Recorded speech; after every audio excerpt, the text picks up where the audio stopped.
we're totally hip. And we're laughing our heads off. Happiest married couple in the world. Head of the Bodine clan. Coolest family there ever was. Okay? And this little blonde girl comes running up.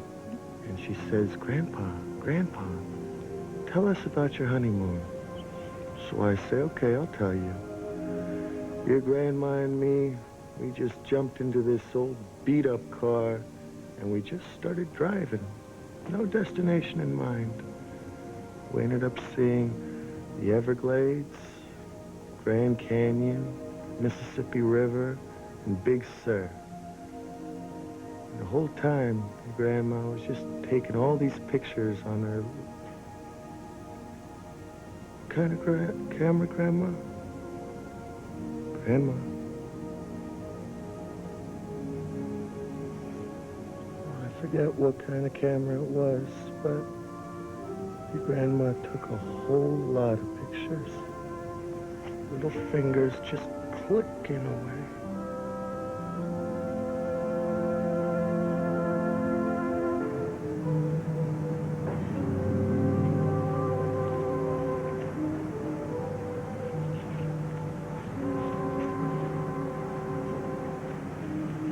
Late. 5 minutes. Yeah, well, I don't like it. Well, I don't like getting phone calls, especially the unfriendly variety. Well, when Detective Dillon doesn't check in, it makes me think he's forgotten our deal. And if he forgets, I start talking to the wrong people. Yeah, well, I got major problems with our deal. Yeah, well, stuff him in your cheek, because here comes a cop now. Noon tomorrow, here.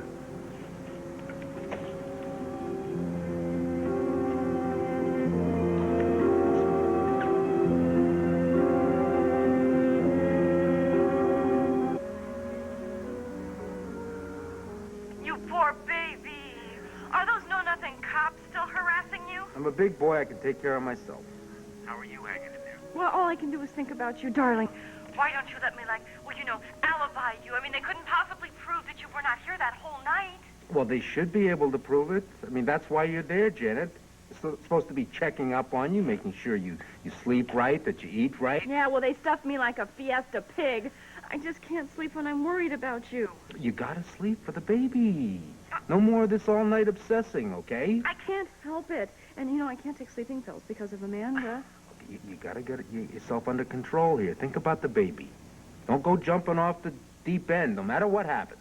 No matter what happens? What, is something happening? Something bad? No, I didn't say that. Well, Trevor, what did you mean? You have to tell me what's going on. Janet, just chill out. Take some deep breaths and cop yourself a snooze. Trevor, what is going on? What's going on is you're gonna get them to get you some of that herb tea. Yeah, that'll be all right for Amanda. That minty, sleepy thing, whatever they have. Tell them to get you some of that, okay? Trevor! Yeah, look, I gotta fly.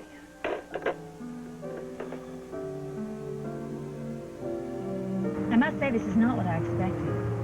Oh? No, when you said you'd pick me up, I assumed you'd come in a limo. I'm an excellent driver. Have no fear. I don't. You seem, uncomfortable. I'm surprised. I thought you would relish speed. I do when I'm driving. What I don't relish is not being prepared for network television. Are you unprepared? No, I have plenty of time to go over my notes. You, on the other hand, are bound to be a victim of your own speed to control. Not to worry. There's nothing Roger Brown can ask me about enchantment that I don't know. Oh, really? To date, what is the cost-to-profit ratio of our flagship New Jersey mall boutique?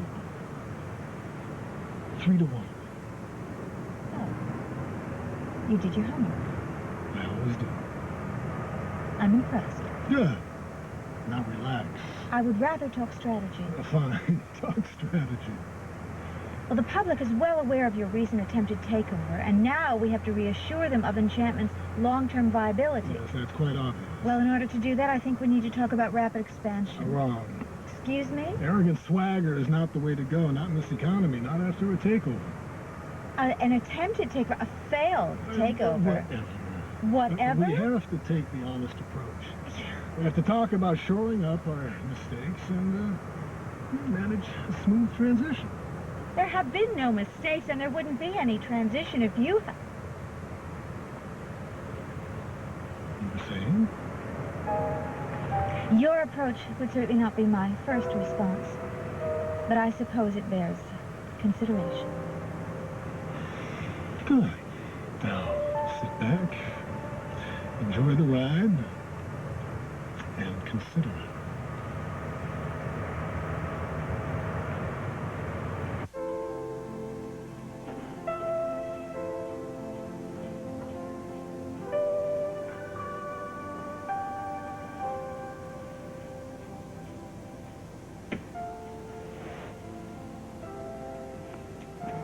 Sleeping Beauty. Wake up. Morning time. Hey, Hey, yourself. you sleep good? What do you think?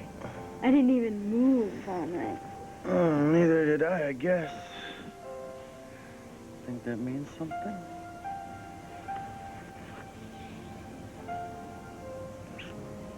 I love you. And I love you. But we can't do this anymore. Yeah, I know. I mean it. We can't give them any reason to think you're guilty. I know. Brian, as much as I hate to do this, you have to go. Now. Right. Just one more thing. Okay?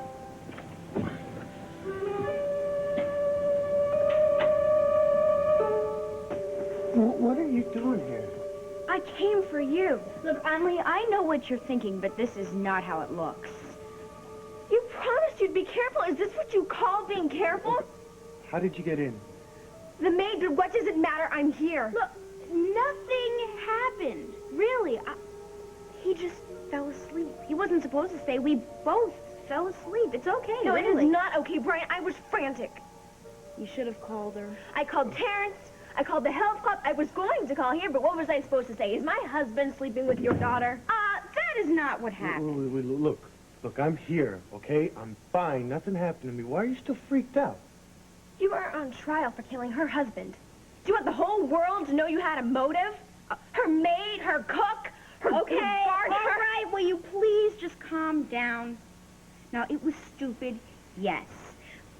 But we Stupid and cruel. Stupid and cruel. Did you at least think of me once? What if you'd been hurt? What if you'd been mugged or killed? What was I supposed to do, Brian? Was I supposed to call the police? Was I? No. No. You just wanted me to sit and wait and worry. Look, I'm fine, okay? No thanks to her. Lee, I am trying to be really nice and explain this to you, but you just won't listen. No, you're the one who needs to listen, Hayley. There's something you need to know about me and Brian, because obviously you don't understand. Whoa. Emily, stop. Can you give us a minute alone? Yes, I think I need some juice.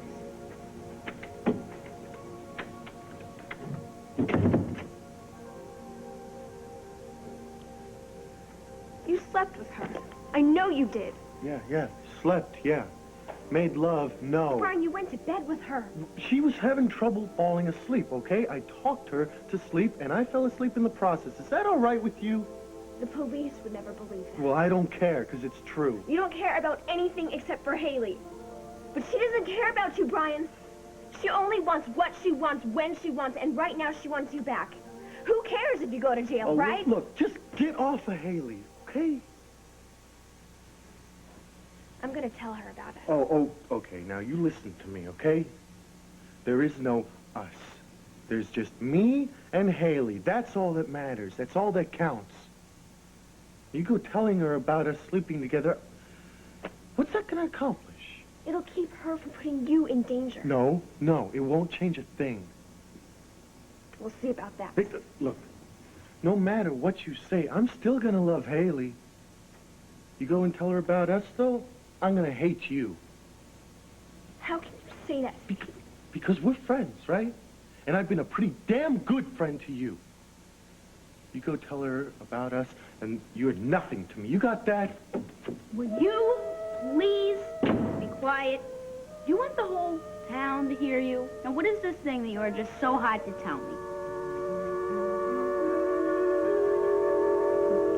Erica knows how we work here. We waste no time with the chatty prelims, just leap right into the meat of the meal. And today Erica and I are the main course. That just suits me fine. 5, 4, 3. Good evening. This is Roger Brown for Market Street Week. Tonight we query Little Red Riding Hood and the Big Bad Wolf. Our guests are Erica Kane, founder and chief executive officer of Enchantment Cosmetics, and Dimitri and Marick, the corporate animal who recently almost gobbled her business in a takeover attempt. Thank you both for coming here. Oh, it's always a great pleasure, Ron. I wouldn't have missed it. My first question is for you, Miss Kane. Now that Dimitri Marick has a seat on your board, are you living in fear? Well, my goodness, not at all. No, I'm not living in fear. I think it's wonderful having the big bad wolf on my side. No, I'm not living in fear at all. As a matter of fact, I think it's really terrific having a man of Mr. Marick's vast experience show an interest in the future of my firm. And about your own future, do you foresee a time when the big bad wolf might abscond with your basket of goodies? Well, honestly, Roger, I really do think that Mr. Marick is not interested in absconding anymore. I think he has found the rewards of teamwork. Oh, and what do you say to that, Mr. Marick? Is the big bad wolf really ready for team tag and patty cake? Let me say this. In the brief time that Miss Kane and I have worked together, it's become clear to me that we do have a lot in common. You see, Roger, cooperation is working for us. Or is it a matter of out-and-out capitulation? Well, now, Roger, I think you know me well enough to know that capitulation is not my style.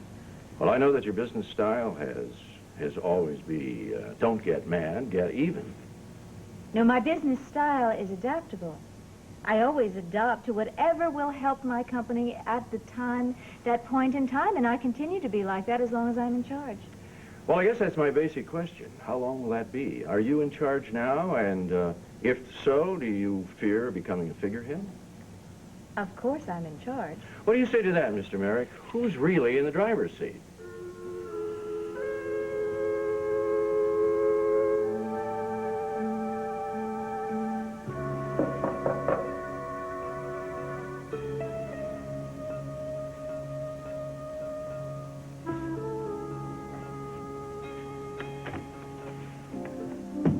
Tell me you lost your way to the Glamorama. I had to come.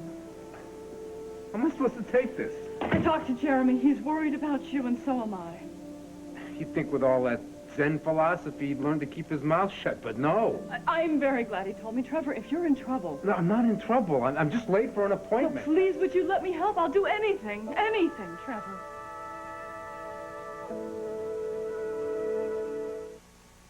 When it comes to taking care of allergies, You think I did it? You think I whacked Will? I don't care if you did or not. I just don't want you to have to pay for it. Let me get you out of here. So what are you talking about here? A new identity, a new life? Exactly. This is crazy. Just last night, you were rapping your own knuckles saying that you had no right to come back into my life. And now you're trying to give me a whole new life. Fine, maybe I'm stepping out of bounds, but I'm very frightened for you, Trevor. Thank you. Thank you very much. But you're way off the charts here. I don't need it. And thank you very much. You don't need my help?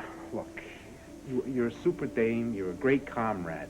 And my hats are off to you, but no, there's no need. Don't tip your hat to me. I am selfish. I am doing this for the most selfish reason in the world. Which is what? I couldn't bear it if anything happened.